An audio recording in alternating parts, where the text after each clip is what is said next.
Hey everybody, it's Matt Bowles from Maverick Investor Group. Welcome to the webinar tonight. We've got a great event for you. Super excited to see so many people here pouring on to the webinar. We want to get started right at the top of the hour. We're going to go for about 60 minutes tonight of content and then take your live Q&A at the end of the webinar. So just a couple housekeeping items. You've got a chat box on the right-hand side of your screen. Let's test that out right now. That's how you communicate with us throughout the webinar. So just type into that chat box now and let us know where you're tuning in from tonight, and if this is your first Maverick webinar ever, or if you've been on one of our events before. Just go ahead and type that into the chat box and let me know.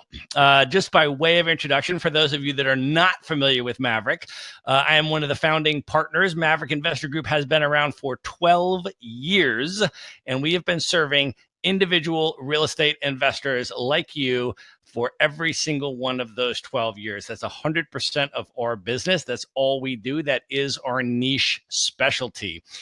And what we have put together in terms of our Maverick business model is basically we facilitate and help you to buy turnkey performing rental properties in the most investor advantaged real estate markets, regardless of where you live. Okay. So we have many clients that have been working with us for years and building up a portfolio of cash flowing rental properties by buying properties over time, being able to diversify and buy them across different markets, and continuing to build their stream of passive income.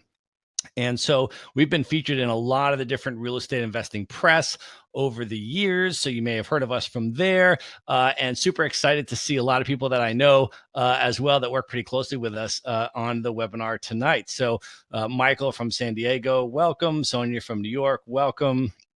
Okay, some people's first webinar, some people have been on many of the webinars before. That's awesome. Well, one of the other things that we do, in addition to helping you guys buy performing cash flowing rental properties, is we want to help to educate you and to introduce you to other real estate service providers that can add value and help you on your real estate investing journey. Okay. And so the last educational webinar we did, after we did it about a month ago or so, 3 or 4 weeks ago, I sent out an email and I said to everybody that attended that, what topic would you like to hear? What could we do to add value to your real estate investing? And a lot of you said, asset protection. We want to learn about forming entities. We want to learn about how to protect our real estate investments. And some of you are also entrepreneurs and business owners and all of that as well. And so, asset protection and entities was really a big topic. And so what we did for this webinar tonight is we brought in one of the top experts in the country on asset protection. I'm super excited to have Aaron Young here. He is the chairman and CEO of Laughlin Associates. Now, if you don't know Laughlin Associates, they've provided business and asset protection services to over 40,000 clients. Okay. Aaron himself is an entrepreneur with several multi-million-dollar businesses under his belt, but he has made it his life's work to arm business owners and real estate investors with effective asset protection strategies to protect their dreams. He has been featured in Forbes and Entrepreneur and Inc. and ABC, NBC, CBS, all of that kind of stuff. So you may even have seen him, or read some stuff by him or heard of him before. And I'm super excited to bring him here tonight to present about probably 60 minutes of content to you guys, and then answer your specific individual questions at the end of the webinar. So Aaron, welcome to the webinar. Well, thanks. It was great to be here. I have to tell you, though, I love the introduction. The only problem with this slide is that comma is in the wrong spot of how many clients. We have over 40, almost 49,000 clients now, but we've worked with over almost 500,000 clients in our 48 years in business. Wow. And so, so we've seen a few things along the way, but I love the slide. I just want to put the comma in the right spot. I appreciate it. Well, let's actually do this. Just to start out, folks, here, I want to put up a poll, and I want to ask how many of you either own right now or this year plan to buy at least one rental property. Okay. So just fill in here and let us know if you either currently own or plan to buy this year in 2019 at least one rental property. Okay, that'll give us some good context for what we're about to do with the content here. So yeah, so far it looks like pretty much 100% of the people on the webinar either own or are planning to own real estate this year in 2019, which is perfect because Aaron, I'm going to now turn it over to you and talk a little bit about what some of the asset protection strategies should be that real estate investors should be focused on from the beginning, either whether they already own a property or they're about to buy one. Great, Matt. Thank you very much. And guys, thanks so much for being here. It's an honor to be here with Maverick, and what a pleasure. And let's just kind of jump in a little bit. First thing I want to be clear is I'm not a lawyer, okay? I'm an entrepreneur. I've spent 35 years starting, buying, and selling companies. And back in 2000, year 2000, I was approached by the estate for the Laughlin family. Mr. Laughlin had passed away, and I had several companies that were competing with Laughlin Associates, and they asked me if I was interested in buying the granddaddy of all Nevada incorporators, the one that started it all, which was Laughlin Associates, which in 2001, my business partner and I did buy the company. And so I want to be clear, I'm not a lawyer. We work with close to 200 law firms. We love lawyers, but I'm not one. And this slide basically says that if I say something that you kind of raise your eyebrows at, please go to your lawyer or your CPA and cross-check what I said. Basically, this is the don't sue Aaron slide, okay? And so I'm just trying to be clear. What we do at Laughlin is we help all kinds of entrepreneurs and tons of real estate investors. I speak at a lot of real estate related events on asset protection and on entities.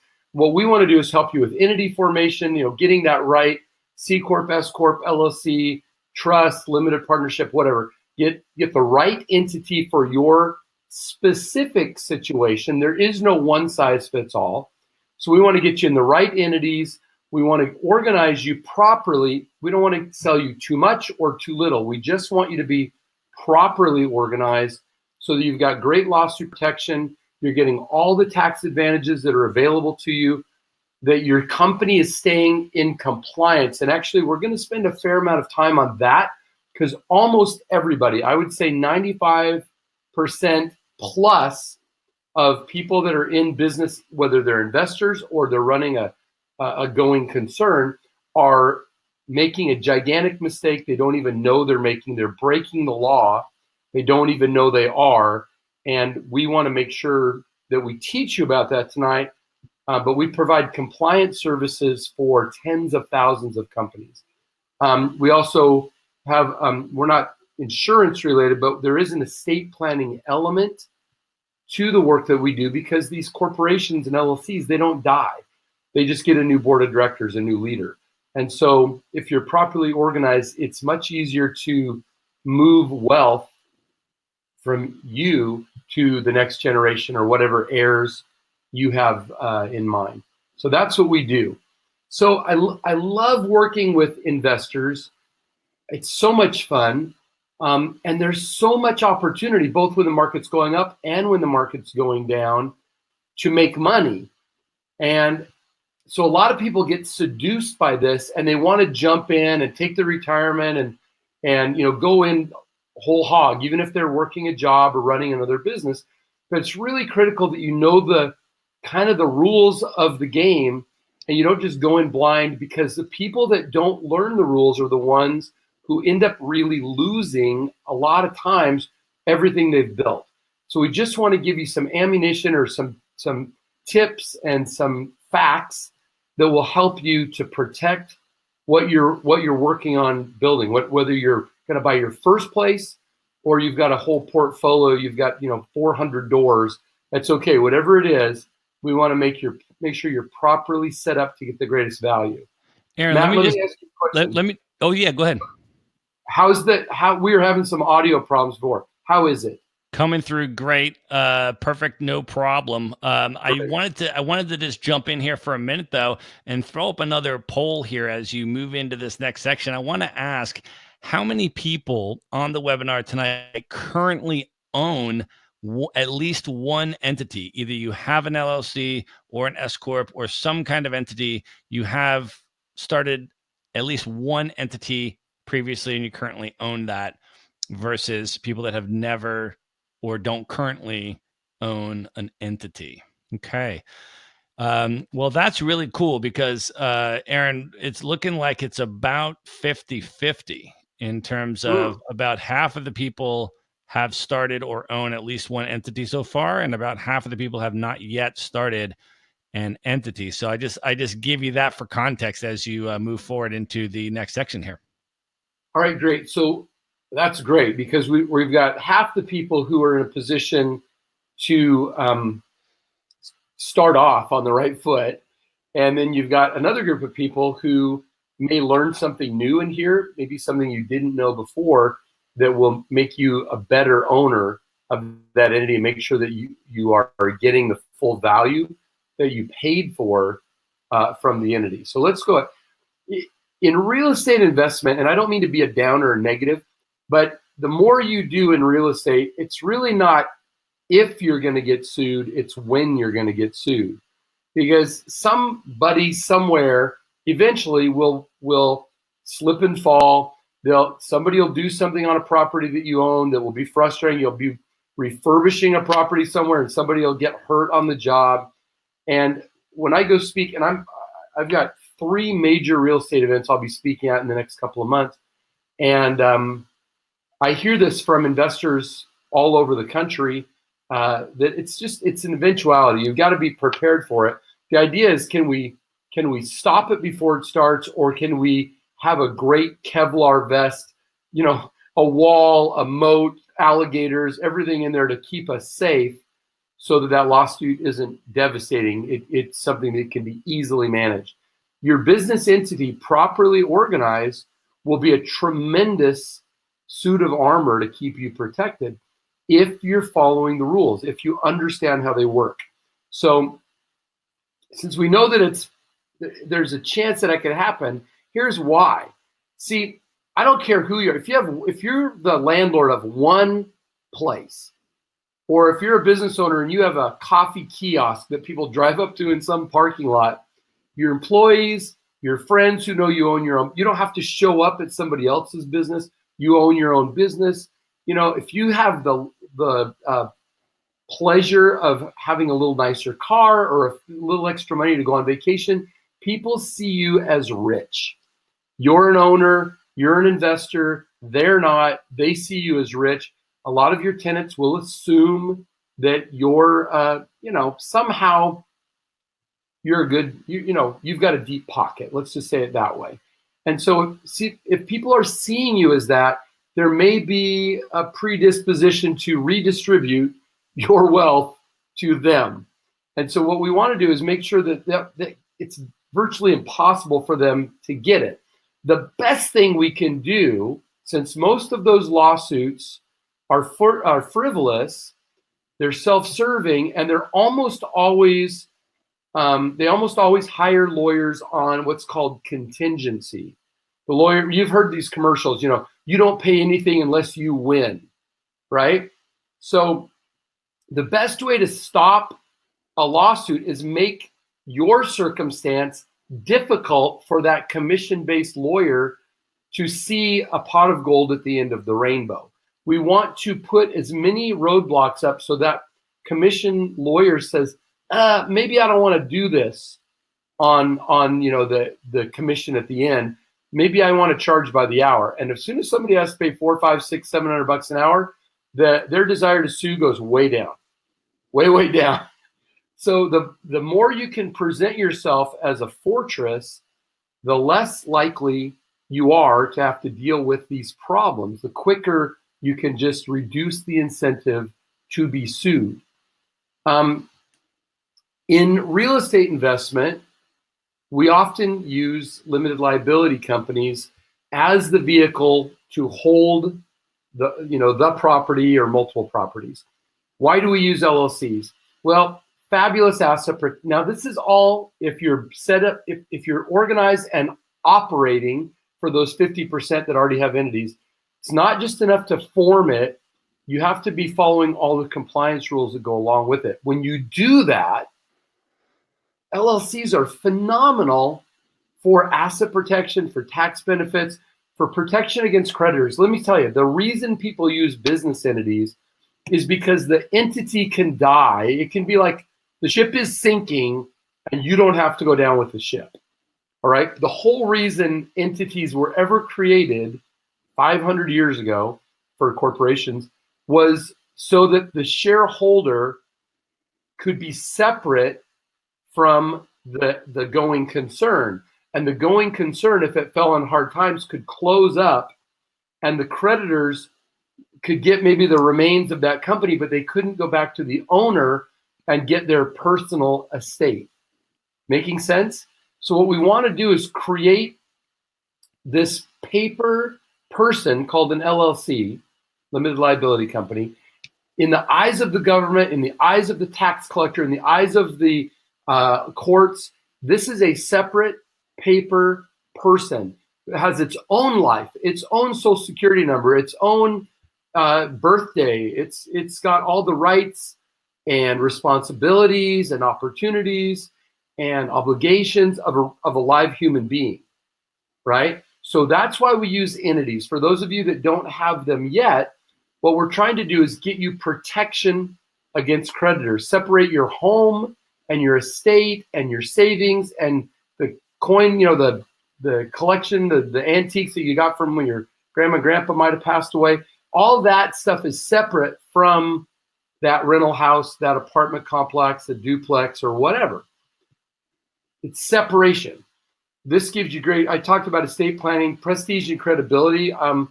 In the case of owning real estate, the prestige and credibility may not be as big of a deal when you're running a business. So if those of you that are also business owners, being the president of an entity versus being a sole proprietor will get you into certain meetings, get you certain contracts, get you opportunities with investors in some of these real estate projects that you might not otherwise get. In other words, if I'm Aaron of Aaron's Plumbing, that's different than being Mr. Aaron Young, president of Acme Plumbing and Pipe Fitting. That's the separation. It just feels more substantial, and so on. It also says LLCs provide partner protection. Now, let me be clear about this. Limited liability companies were designed to be two or more people. Spouses are considered one member of an LLC. So if you say, well, my spouse and I own it, so there's two owners, you don't. Your household owns it. Your marriage owns it. Okay, so it's super important to know from an operating business perspective, not a holding real estate, but from an operating perspective, LLCs give you real value if there's two or more people. The name says it all, limited liability. If Matt and I set up an LLC together, the most either one of us, and I have a slide about this in a minute, but let me make this point. The most either one of us can lose in a problem is our part of what's owned in the LLC. Okay? But if you're a one-person LLC, a one-member LLC, the LLC is called a disregarded entity. In other words, there's only one entity that can be responsible, so you lose some of the power. So I'm going to give you some ideas here in a minute. But from a real estate holding perspective, LLCs are fantastic. Why? Because it's very easy to move assets in and out of an LLC, much easier than a corporation. And so we see almost 100% of the time real property held in an LLC. And now Matt and I own this LLC, and we have an 8-plex, and I'm going through a divorce. Okay. Even if even if my divorce happens and my former spouse is able to kind of pick and choose how to take assets, her half of the assets, she can't take my membership in the LLC. She can't take it. She could maybe get the court to award her distributions, but she can't become an owner. Matt doesn't end up with a new partner that he never wanted to have. And the most that can go out of the company is my part of the ownership. He doesn't get hurt. He doesn't get messed up by my problem, right? Same way if there's a problem inside the company. We have a problem. We have a lawsuit. We get a judgment against us. The most that the court can force one member to pay is only whatever my portion of the company was worth. And I can lose my part of the company, but they can't really get through and take my savings, my kids' college, my IRA. They can't do that. They can only take whatever I had in the company. That's it. So LLCs provide all kinds of flexibility that are modern and that really work with our current system, as long as you're using them in the way they were designed to be used. Now, I'm not trying to be confusing. I'm saying that a lot of people have thought LLCs are the cool, modern, new thing. They're newer than corporations. They're somehow more hip or cool or snazzy. And the fact is, LLCs are one of the most powerful tools you could ever have when they're used appropriately. And if I'm raising questions and creating some lack of confidence maybe in where you stand, we'll cover stuff through this. And at the end, if you've got questions, talk to me, and you'll see how we can get your individual questions answered.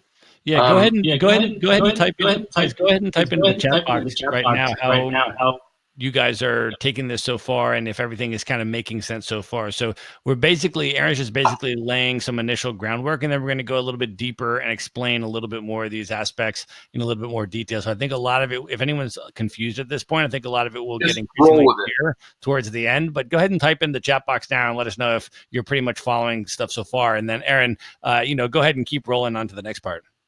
Yeah, we're going to keep moving, because what happens is I see a bullet point and I dump my bucket. And so basically everything on this slide I just talked about, you only risk your investment. It's the owners are not shareholders, they're members. In a 2 or more person LLC, there's actually 4 different ways to elect to be taxed. Whereas a 1-member LLC has 1 way to be taxed, and that's similar to an S Corp. It's a pass-through. In order to bring somebody else in or for you to exit, some LLCs are written that if somebody leaves or dies, the LLC is folded. You can write into your operating agreement the rules associated with adding or changing or losing members. But the cool thing is nobody ever has to end up in a situation they don't like with LLCs. LLC is super cool. I'm not going to go into the charging order so much right now, just for time's sake. Let me just say this. Nobody can take your ownership of an LLC. All they can do is, if you lost a judge or had a judgment against you, you lost the case and you got a judgment, the most that can happen is your adversary, the person that sued you or the person that, the tax collection or whatever, the most they can do is take distributions that you would receive. They can't ever take your ownership. This is incredibly important. Charging order protection is one of the biggest disincentives to sue that there is, because an LLC can say, oh, we made a profit this year, and Aaron's portion of the profit is $100,000. And I'm going to get a K-1, which is kind of like a 1099. I'm going to get a K-1 that says I'm responsible for $100,000 in taxable income, right? But the company, we could make a decision as an LLC, yeah, we made a profit, but we're going to need this money later. So we're not actually going to distribute the money. We're still responsible to pay the taxes, even though we didn't get the money. Now, put that in the position of the creditor who says, I want any distributions. I want a lawsuit. I want distributions from that company that Aaron has. Well, all of a sudden, they could end up getting a great big fat tax bill without ever getting any money. And so most lawyers or CPAs will tell people you don't want to ask for the distributions from the LLC because you could end up paying taxes. You're supposed to be getting money back, but instead you're paying tax on money you never received. The charging order is wildly powerful. It used to only be available in limited partnerships in like oil and gas investment or real estate. And LLCs, when they were created, added this power which stops people from wanting to get into your way if they're coming after you as an adversary. So another very powerful thing that almost only 2 states offer that with corporations. The other ones say, sorry, no benefit there, but LLCs give it to you. LLCs have the ability to create an operating agreement that can make up its own rules of how they distribute losses, how they distribute gains. It's not based on your pro rata share ownership. I own 37% of this company, so I get 37% of the profit, or take 37% of the loss. We can make up any rules we want with LLCs. So when you're working with maybe people that are coming in to help you come up with money to buy more properties, or you're partnering up with other people, you're not, and maybe you're the one finding the deal, but you're not the one with the money. You can make up all kinds of rules with LLCs that you can't with corporations, which makes it ideal for real estate investors who are using some of their own money and sometimes other people's money to buy. This is an incredibly important, incredibly powerful element that you don't get with corporations. Now, remember that if you don't operate your business, let me say it this way, if you're not following the legal requirements, and I'm not trying to put this on this particular group of people, but if you're a similar average of everyone else I meet, then virtually everyone who has an entity is doing it wrong. You're not following the rules. And when you don't, because you don't know what they are. It's not because you're flaunting them, it's because you don't know them. But that doesn't change the fact that they exist. So when you're not properly separating your personal estate from your investments and these other LLCs or however you're holding that, if you don't separate them, liability goes both ways. I've raised 5 teenage drivers. Every one of them said to me, Dad, how come I have to drive this old beater car? And I said, because you're going to hit something at some point. And I'm not going to give you a nice car to drive because you're going to break it. So, and guess what? All 5 of them hit things. Now, usually they were something sitting still or whatever. There wasn't any tragic accidents that ever happened with any of my 5 kids. However, if my 16-year-old goes out and rear ends somebody, maybe nobody's hurt, but they rear end them, and that individual that got hit, besides getting my State Farm insurance information, they start looking into who this kid is, and they find out, oh, mom or dad own a bunch of real estate. Mom and dad are investors. Oh, I've seen their name on a sign someplace or whatever.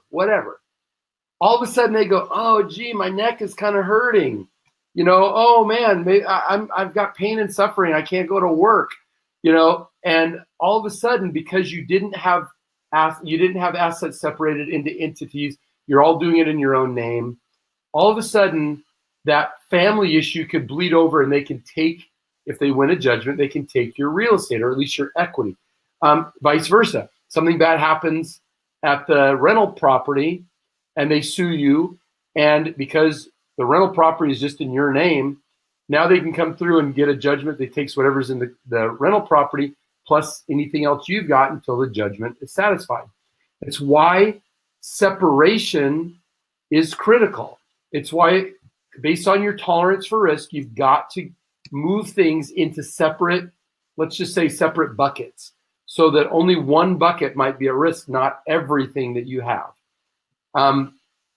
We use these entities to separate our personal residence, our investment properties, our maybe certain accounts, maybe heavy equipment, maybe intellectual property. Like if you ever wrote a song that you get royalties from, or you wrote a movie script that became Pretty Woman. I don't know who's on the call, but the point is all of these things are valuable. And if we leave them all in one bucket and you ever have a problem, everything you own is up for grabs. Even if you're in the right and you get audited or you get sued, I hope nobody on this call ever has been, but I've dealt with things. I've been a business owner and an employer of dozens to hundreds of people over those years. I've been in lawsuits before, and even when you know that you're in a righteous situation, you didn't do anything wrong, you still are stressed out. You're still paying lawyers. You're still staying up, waking up at 2 a.m. and walking the floors. It takes focus off of making other business decisions or growing. It costs money. It can wear down your health. It's a very negative situation to deal with an audit or a lawsuit. Aaron, let me just jump in for a minute here Yeah. and throw up one more poll and just to kind of check in with folks.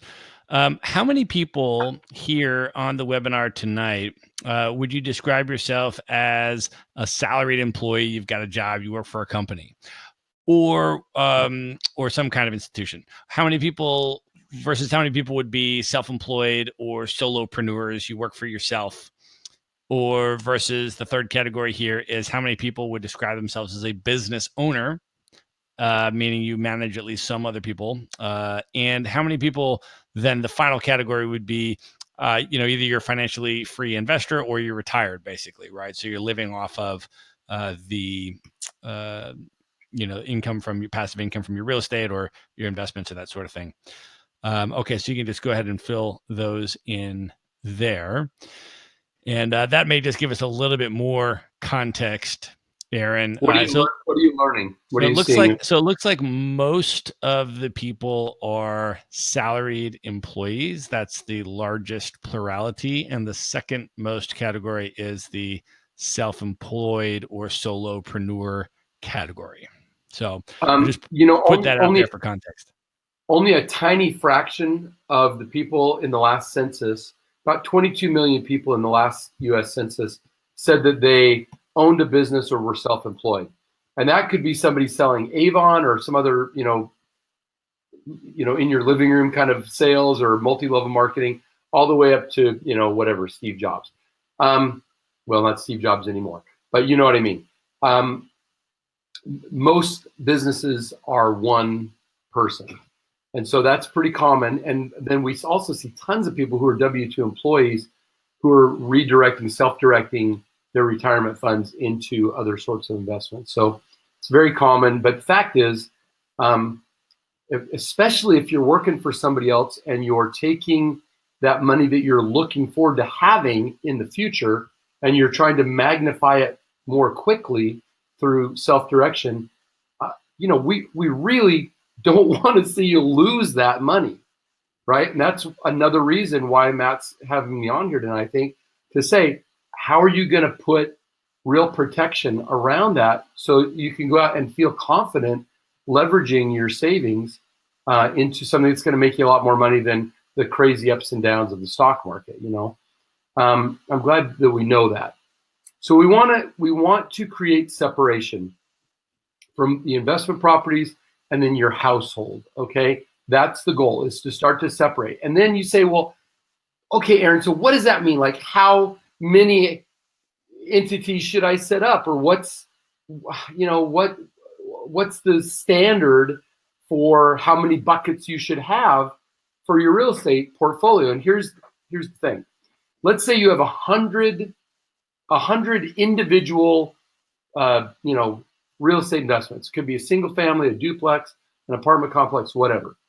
You could have 100 locations that are just mortgaged to the hilt, basically no equity in them. And you could probably put them all in one entity, right? Because there's really nothing to lose. There's really nothing to lose. The bank really owns them, and you're having to make sure the cash flow is working to do that. Or you could have an apartment complex that's completely maxed out and there's really no equity in it. And then you've got, one or two single family homes that you own nearly outright, right? And maybe there's 150 or 250 or $350,000 of equity in those places. Well, then all of a sudden you have to say, well, how much am I willing to lose? When you start having actual value that you could sell and collect a bunch of money, now all of a sudden you might say, maybe I don't want everything in one LLC. Maybe I want things in two LLCs or three LLCs. It's all based on your tolerance for risk. If there was a problem, what are you willing to lose? Everything or just one thing? But the point is, a lot of people will tell you put each property in a separate LLC, which I don't agree with. Okay, I don't agree with. I think what you should do is as you get to a certain level of value of equity in whatever things you have, when you hit a certain number, whatever your tolerance for risk is, at that point you say, okay, that's all that's going to be here. Now we're going to set up a second one, right? That's what we're going to do. We separate assets based on our risk tolerance. The other thing is, a lot of people say, okay, I'm going to set up an LLC and I'm going to hold this valuable asset in it, and I'm going to set up another one and another one. But I am going to be the member of the LLC. So in other words, my personal estate, my name is going to be the only thing associated with that LLC, right? Which means if you are a one member LLC and there's a problem there, they can disregard the entity and come up after you and come after your stuff if they win a judgment against you.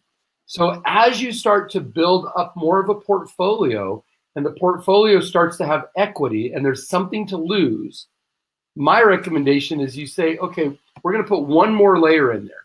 We're going to set up probably a C corporation, and that C corporation is going to be kind of your property management business. And you're a shareholder.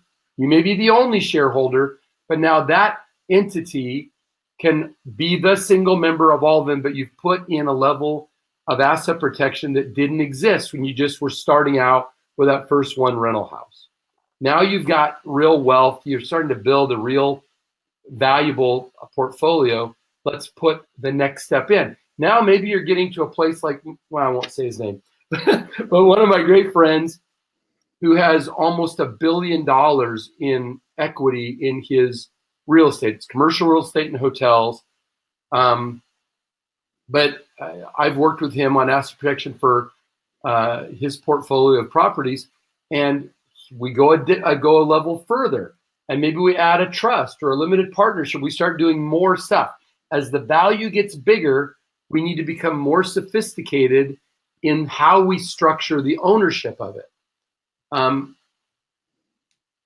I could tell you about very expensive, very complex strategies, but odds are few of the people that are listening at this moment actually need that.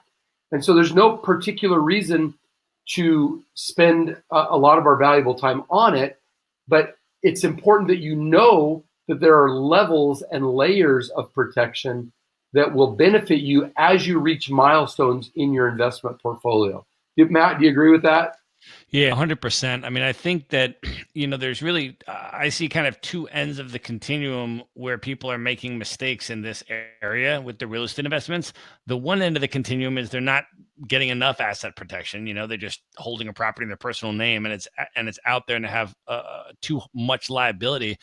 The other mistake I see people making on the opposite end of the continuum is that they are paying way too much money for strategies that are so complex and all of this whole web of entity stuff. And they're just, spending all any potential cash flow profit on this entity structure that does not really add so much additional benefit based on where they are in their investing, journey. Right. So I think that that's really important, that you're, doing enough to mitigate your liability, but that you're not overpaying for stuff that you don't need. Because there's a lot of lawyers out there that will try to sell you the most expensive, strategy that there is. And you got to be aware of that as well as doing too little.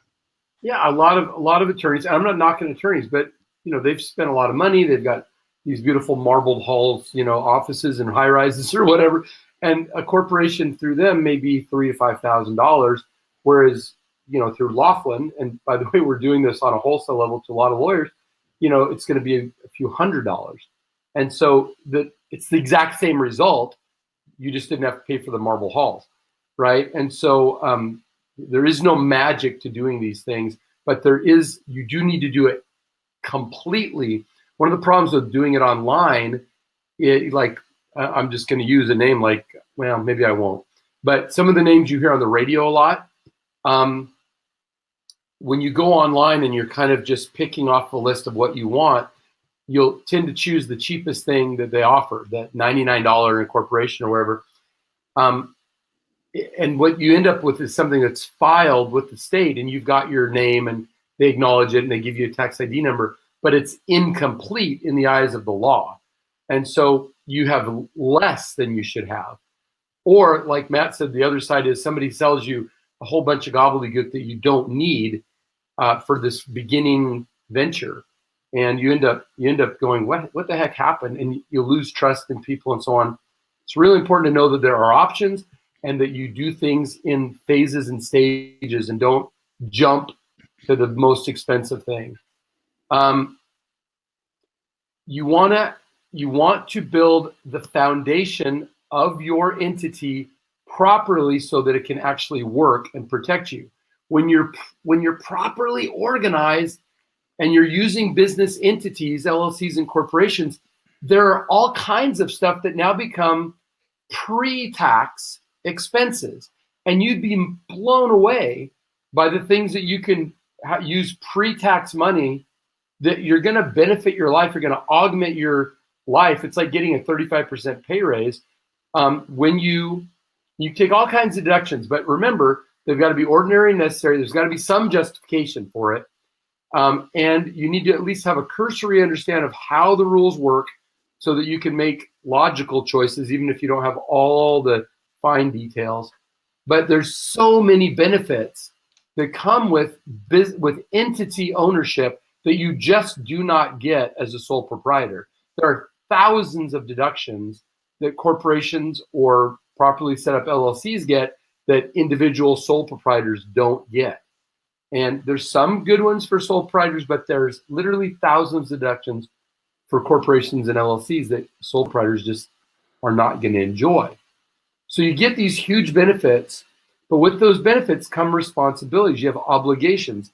And the biggest mistake we see in our industry, especially among people who are investors rather than in a going concern, although I see it in going concerns all the time too. The biggest mistake that we see is that people don't understand the rules. They don't follow the rules. And so they treat that rental investment or that real estate investment kind of just like their thing. Oh, there are my three rental houses. They treat it like their stuff, and they don't treat it like the business that it is. You don't have to have an open and close sign in front of a store in order to be in business. You don't have to have 50 employees working in cubicles to be a business. You can be strictly a real estate investor getting basically passive investment back, but it's still a business. It's still a business. People get confused. The semantics around some of these things like business can be confused. When you treat your investments like a business, I don't want to hurt anybody's feelings, but think Donald Trump for a minute. There's a big real estate investor, right? It's definitely a business. It's not just, oh, I have some hotels. I have a couple of golf courses. They're mine, right? These are businesses. That one rental house, that duplex that you just bought, that interaction with the renters, the interaction with vendors that take care of things, all that, it's all part of a business. And especially when you add in limited liability companies, or eventually maybe a corporate holding company, property management company, that's a business. And we need to be thinking like business owners. Some of the biggest mistakes we see people make is like they commingle funds. Oh, I need to pay a bill. I don't have my business checkbook or credit card with me, so I'll just use a personal check right now. I'll figure it out later in QuickBooks, or vice versa. They'll use a business check when they go off to buy something at Target because it's convenient, and they'll figure it out later, right? Did you want to say something, Matt? Oh, okay. It looked like you started to open your mouth. I was going to go, oh, I'll wait. Commingling funds is one of the quickest ways to pierce the corporate veil, to show that you didn't really respect the separation. You kind of used it as an alter ego of yourself. So we don't want to commingle funds. When you sign anything, if you have an LLC or corporation, if you sign anything on behalf of the business, I don't care what it is. If you're writing a check for a box of copy paper at Office Depot, when you write the check, make sure you say comma manager if it's an LLC, or comma member, or comma president. Why is that? Every time you do, here's the thing, especially if you're working with a number of different kind of vendors. If you had the worst case scenario, things went wrong for you and you had to go through bankruptcy court, the bankruptcy court may say, okay, we're going to expunge all those debts. Okay, they're gone. So as soon as the proceeding is done, some of your vendors may come back to you and say, hey, I know that they wrote off this $50,000 that you owed us, but there was this other $9,000 over here that you signed a work order or whatever, and this just has your name on it, no title. That means we were working with you, not the officer of the entity. So as silly as it might seem to you, just err on the side of adding 2 seconds and a fraction of a penny's worth of ink to putting down your title whenever you sign for the business. If you don't do it, they will disregard you as the leader of the company and act as though this is your personal thing that you're doing. Make sense?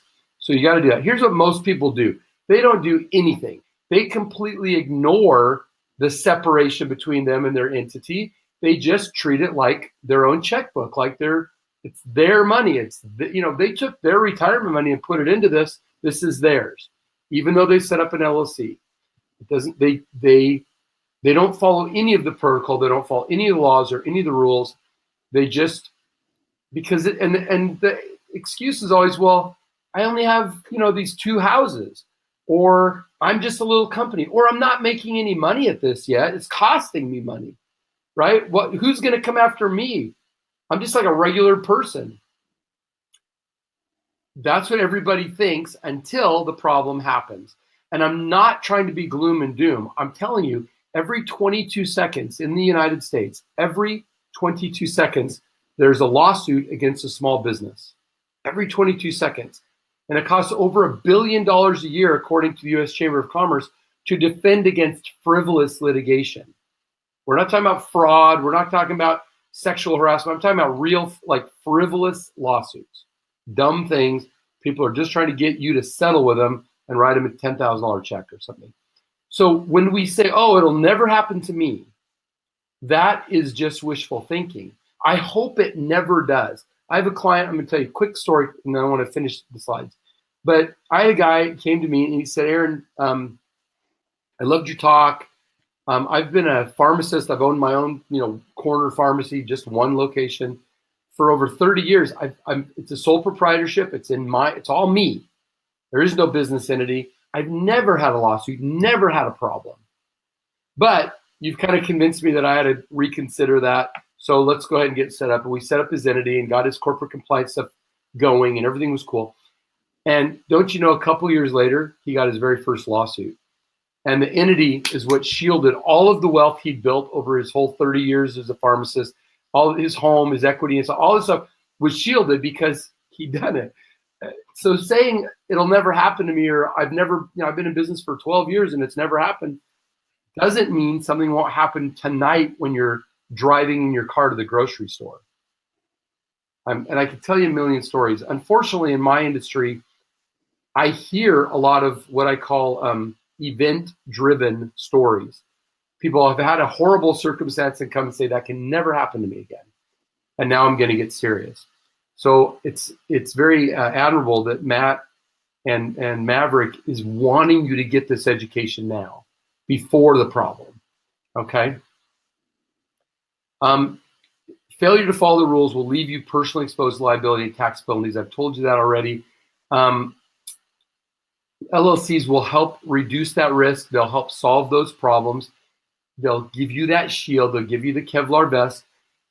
If you're not following the rules and you're ever sued or audited, then everything that you thought was there, the asset protection, the tax deductions you've been taking, can all be stripped away.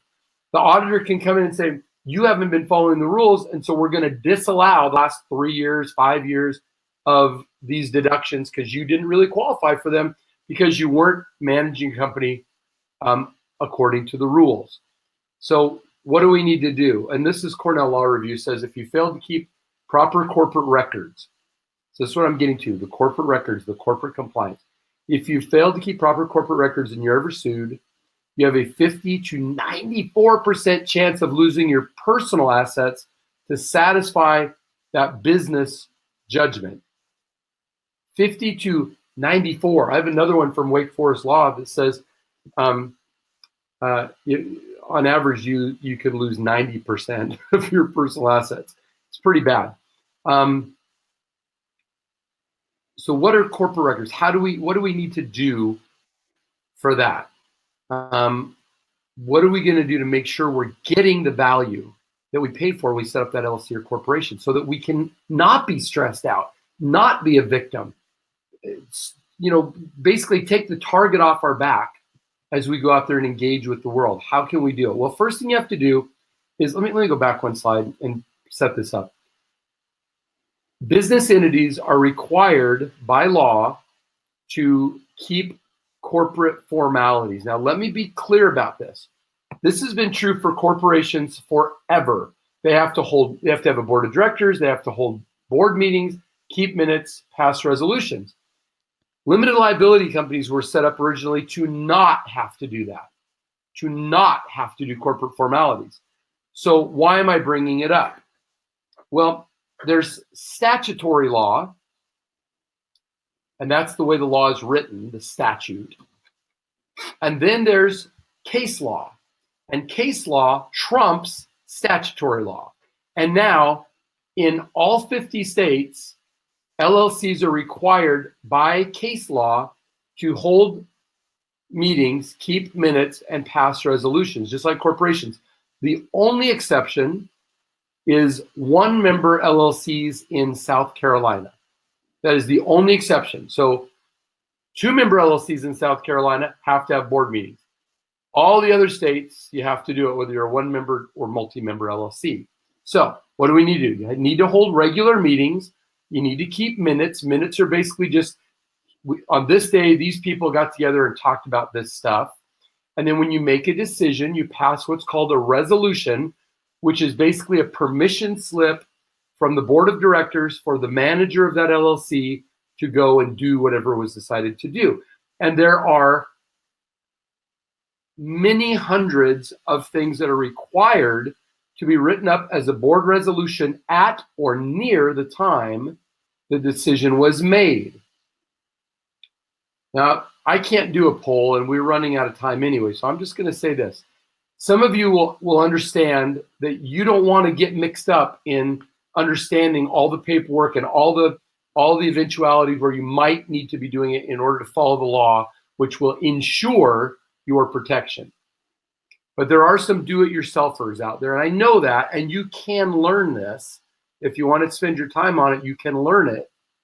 And so for the do-it-yourselfers, I have a slide that shows you a very small sampling of the most common things that must be memorialized in a formal board resolution, written in the right format, put into your corporate minute book, and kept there in the eventuality that anybody ever needs to see it. A lawyer, an auditor, if you want to get a government contract, some of your investors, people that might buy your business, whatever, they can look at your book and they're going to want to see.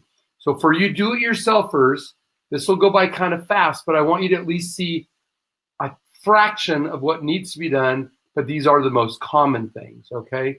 So, hold on. And the slide didn't work. It did not animate. Sorry about that, No, Aaron. I'm not okay, sure. well, I'm so not sure why. that's all right. You can't see it. This is a real shame because this slide would make it really clear. Let me give you a few examples. You want to open a bank account. You say, I already opened a corporate bank account for my LLC. I didn't write a resolution. Well, that's not true. You did. The banker took a form out, or in their computer, they said, who's authorized to sign on behalf of the company? You said, me. They printed a form that was a board resolution because it's illegal for the bank to open an account for an entity without a board resolution. I'm going to hire a CPA, or I'm going to change CPAs, or I'm going to borrow money or do a negotiated contract with a partner on this property. I'm going to borrow money, loan money, take health insurance benefits, get a car allowance, change office addresses, change my salary. I want to take a home office exemption. I have a partner. We're going to have a buy-sell agreement. Every one of these requires a formal board resolution. I'm going to change CPAs. I want to invest money into an IRA from the company. Every one of those required board resolutions. So here's the question. Are you in compliance?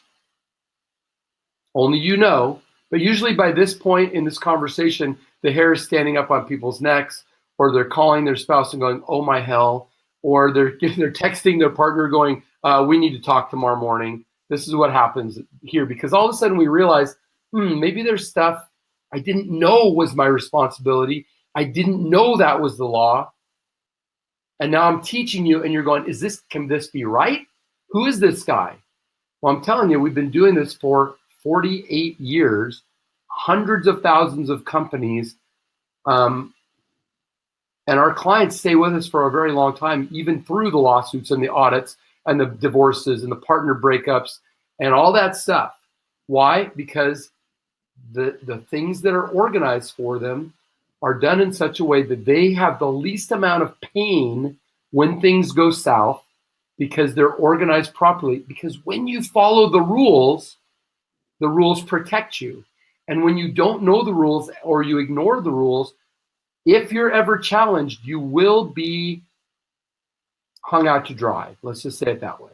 The rules will not protect you. What you thought you were paying your state every year to have that entity in good standing, it just goes out the window, guys. And again, this isn't meant to be a shock and awe or scare thing. If you know the rules, they will protect you.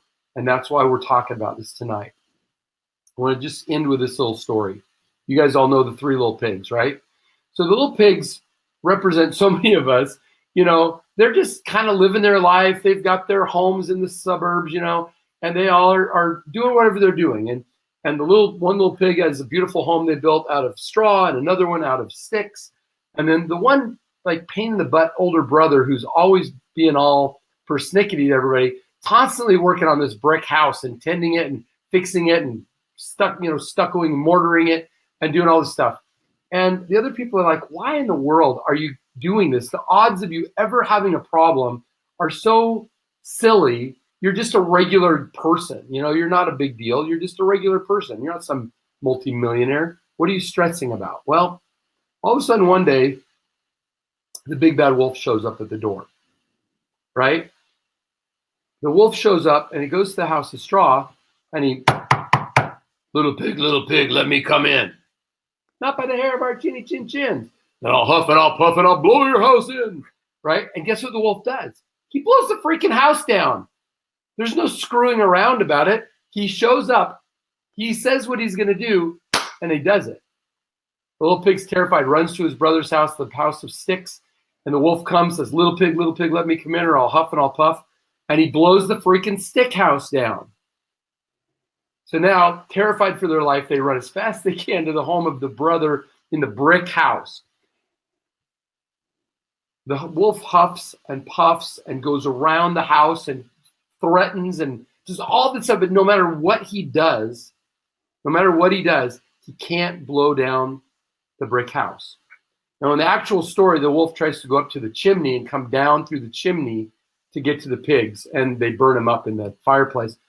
We can't do that to the IRS, okay? Or to the person that's trying to sue you. You can't kill them in your fireplace. So I'm just telling you, though, you can build the brick house. I travel all over the country, and here's the things I know from this story. One, there was no advance warning that the wolf was showing up. There was no news report that says 9 months from now, there's going to be widespread wolf, danger, so get ready. No, the wolf just shows up out of nowhere. And unfortunately, I meet way too many people who are living in a house of straw or a house of twigs. But the brick house is very easy, very inexpensive, very accessible to have once you know that it's going to be better than the other alternatives. And I'm just here to tell you, and Maverick is sharing with you, that when you just know the rules, you instantly, if you know the rules and follow them, you instantly transform from a house of straw, a house of twigs, to having the brick house. So something to think about. It's never a problem. You can drive 100 miles an hour through the school zone every day if you want to. It's never a problem until what? Until you get caught, or until somebody decides to take exception to what you're doing. Then it's too late to make an adjustment. You can't fix it in that moment. You got to ride out the problem.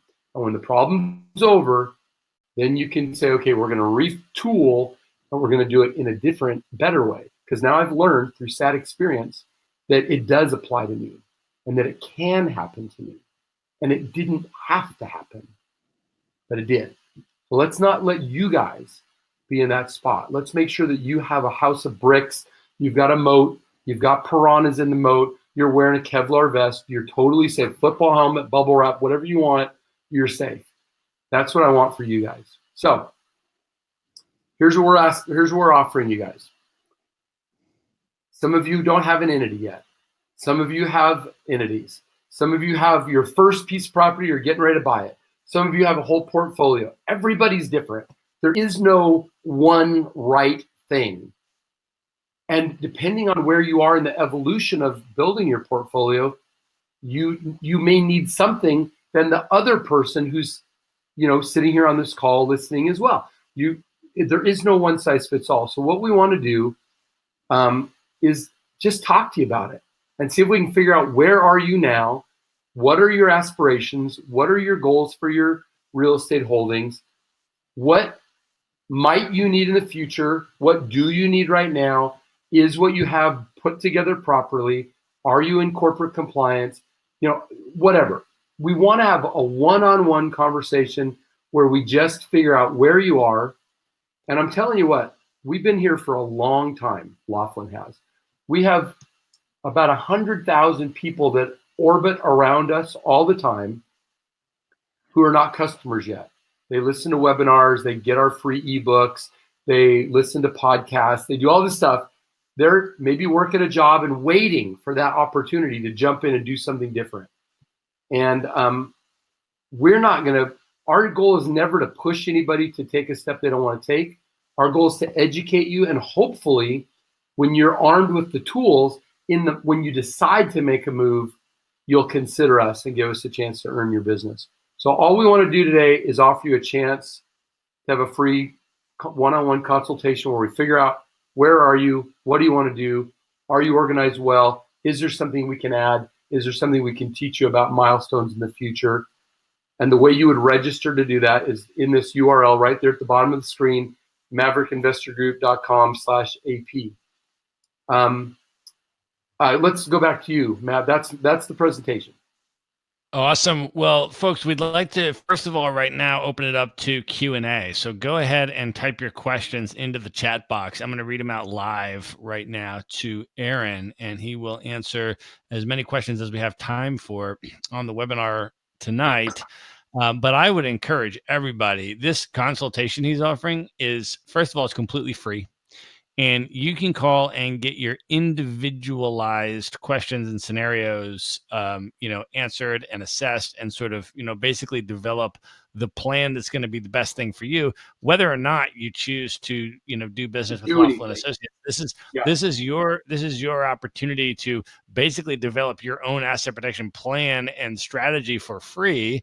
And then you can assess whether or not it's right for you to do business with them or not, and if so, when, now or next year or whatever else.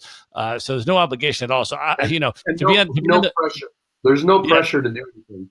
yeah, so to be on the phone for 30 minutes with an asset protection specialist, just talking about your own situation, so you'll at least have a handle on what your path ought to be based on your individualized situation and goals, I think is an inherently valuable thing, and it's 100% free. So maverickinvestorgroup.com/AP, I asked Aaron to offer that to you guys for free.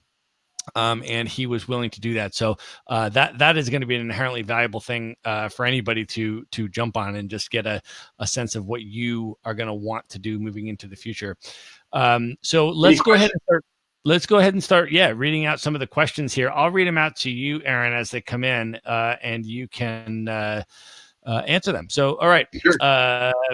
Cool. So, Gustav, first question is, what happens with the mortgage on your rental property when you transfer it into an LLC? Can a bank call a payment in full if you do that? Can they call the note? Is that what you're asking? Yeah. The answer is no. No, this is a very, very commonplace to have an asset be held in there, and it's not going to hurt your mortgage in most situations. I mean, this is something we do.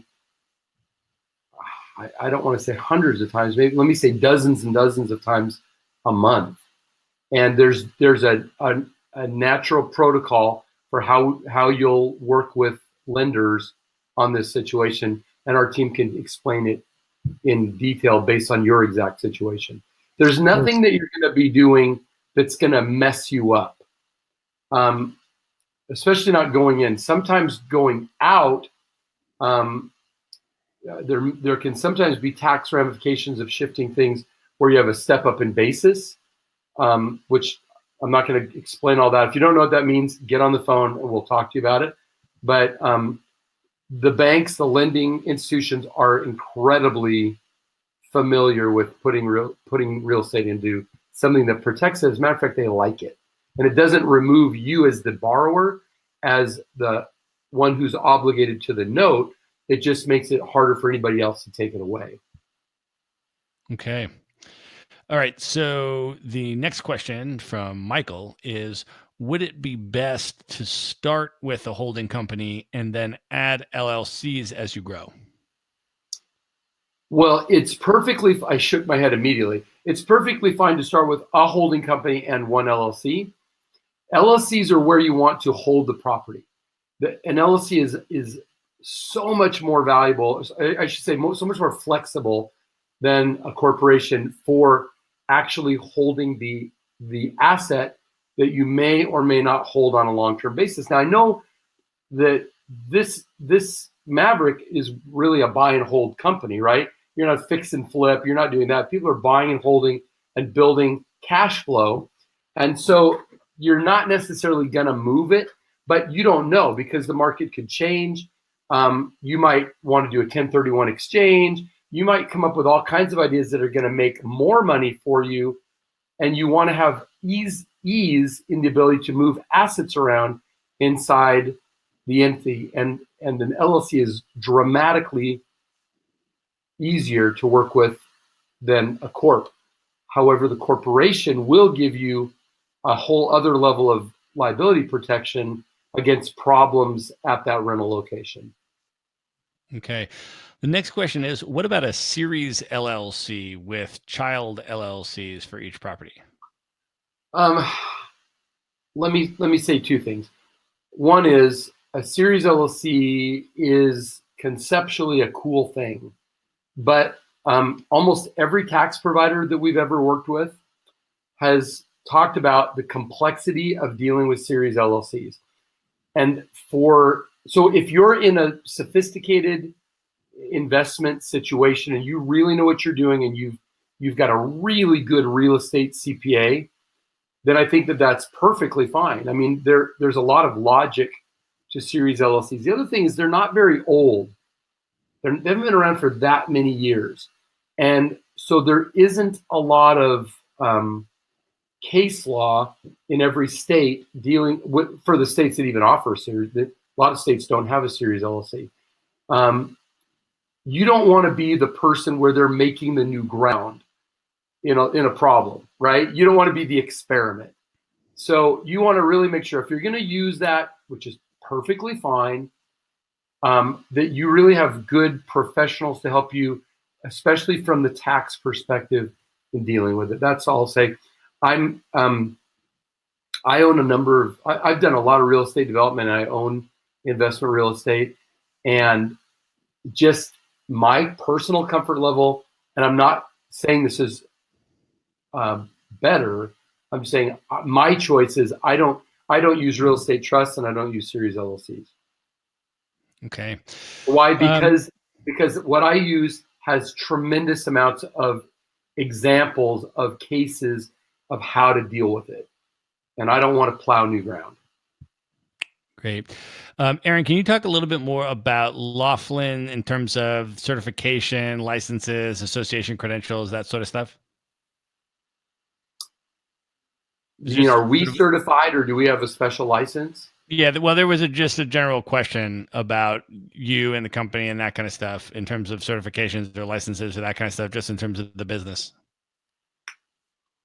We're a C Corp in Nevada. We work in all 50 states. There isn't a specific kind of there are rules around resident agent companies and corporate formation companies which we comply with. We're deeply involved with a number of government things. We have lobbyists in different states that are working with the legislature or the assemblies.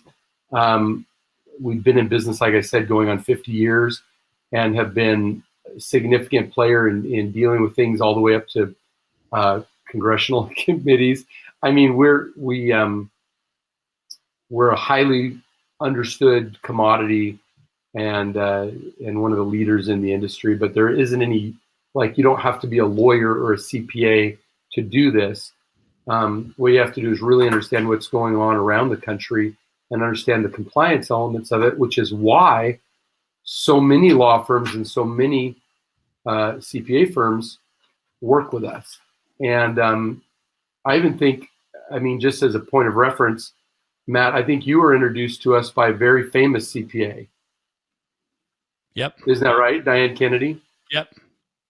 Who's a real leader and a real voice out there for tax benefits. And it was Diane who recommended us to talk to you about these things. So I don't know how to, there's not anything that where I could say, oh, we have some unique certification.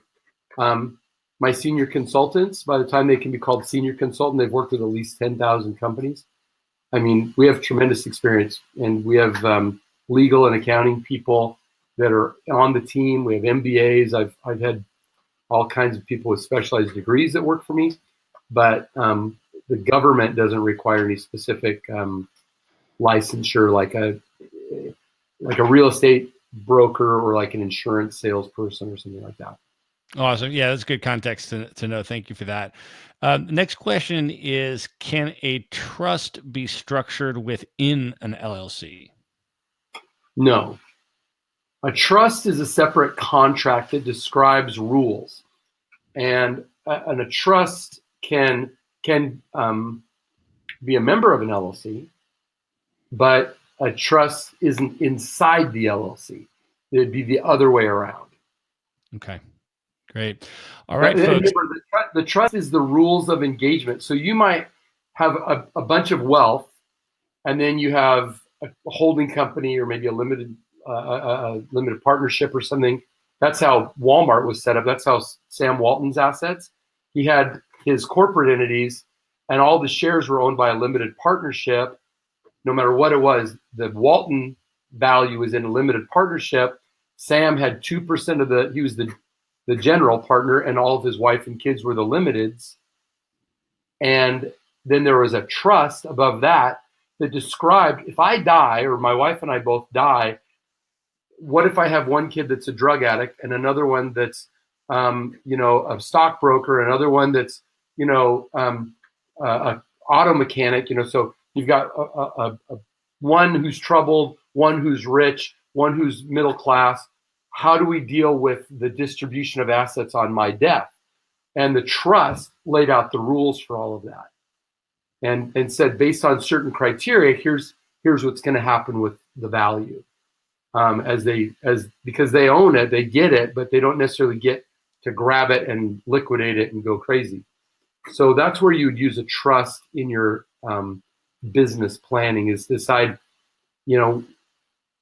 once you're not there to make the decisions and it's going to go to the next generation, what do you want to have happen? Right. All right. So I think we are pretty much through the questions. The link again here to register for the free consultation is just maverickinvestorgroup.com/AP. And as soon as you go to that site, you're going to see a button that just says register here for your free consultation. You just click that. And it'll go to the form where you can select a time and jump on that free consult. And on that consult, you can ask a lot more specific questions and follow-up questions about anything from trusts to holding companies to LLCs to, or if you're in business, we had a bunch of sole proprietors, solopreneurs, and even some business owners. If you want to talk about that sort of entity stuff as well, in terms of how to protect your business or things like that, in addition to your real estate investing questions, you can do all of that on this completely free phone consult. So if you'd like to take advantage of that, just maverickinvestorgroup.com/AP, and then just click through on the register here button for the free phone consult. And Aaron, I want to thank you so much for being here tonight, man. This was fun. Appreciate it. Yeah, thanks so much for having me, and thanks for everybody for hanging in there. We know it's nighttime, and it speaks volumes about how serious you are about your future, that you're here and you're taking your evening time to learn new things so you can put them into action and not only make more money, but keep that money. And that's going to put you head and shoulders above all the people that are watching sitcoms right now. That's exactly right. So kudos to everybody. Thanks for joining us tonight. And thank you, Aaron. Have a good night, everybody. My pleasure. Thanks, guys. Bye-bye.